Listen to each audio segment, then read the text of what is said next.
Hello, friends. Thank you for joining me for another bonus episode in the series in which I'm sharing our family's experiences in the last year of our daughter Hannah's life, which spanned from February 2008 through February 2009. My desire is to process through the events of those 12 months with a perspective that 16 years has brought, and to point people to hope in Jesus along the way.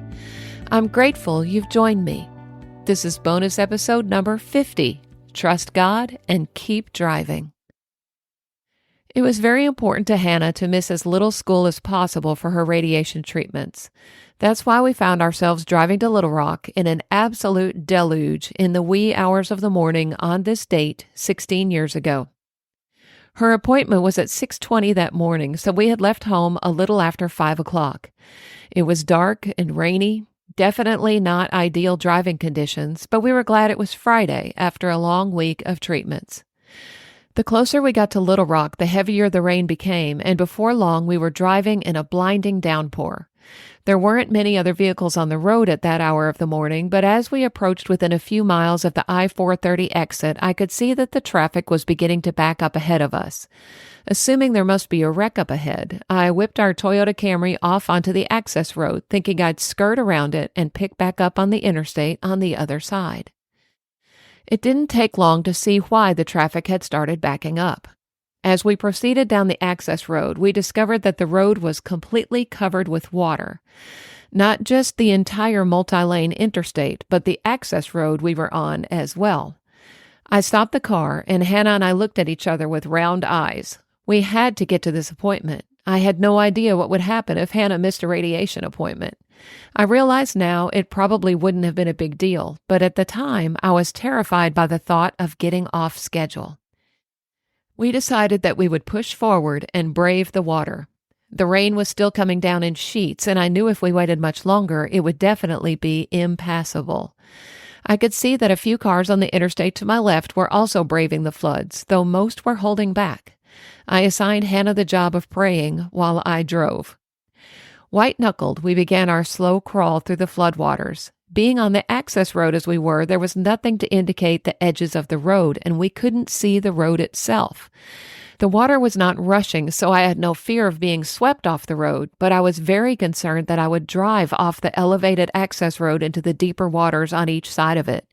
In fact, I stopped driving for several seconds somewhere in the middle of all that water, too afraid to go any further. We had the radio on, tuned into the Little Rock news station with the volume turned up loudly so we could hear it over the drumming rain. We heard the announcement that they were closing down the interstate due to flooding and would soon be initiating rescues of people whose cars had been swamped by the high waters. We could see the blue lights flashing all over the interstate beside us. Despite the tension of the situation, Hannah and I laughed out loud that we might be among those people. We could just imagine the two of us sitting on the roof of the car waiting to be rescued and then showing up on the evening news. I really just wanted to turn around and get back to higher ground, but attempting to turn around would definitely have resulted in us sliding off into the deeper waters around us, and backing up was not a viable option. The only way through this mess was forward. And besides, I worried that if I sat still much longer, the water would start coming through the bottoms of the doors, and we had to get to that appointment. So we set off again, driving extremely slowly, hyper-aware of any feeling of downward motion which might indicate that we were leaving the roadway. Every so often, I would see a sign sticking up out of the water, and we could sort of judge where the edge of the road was by that landmark.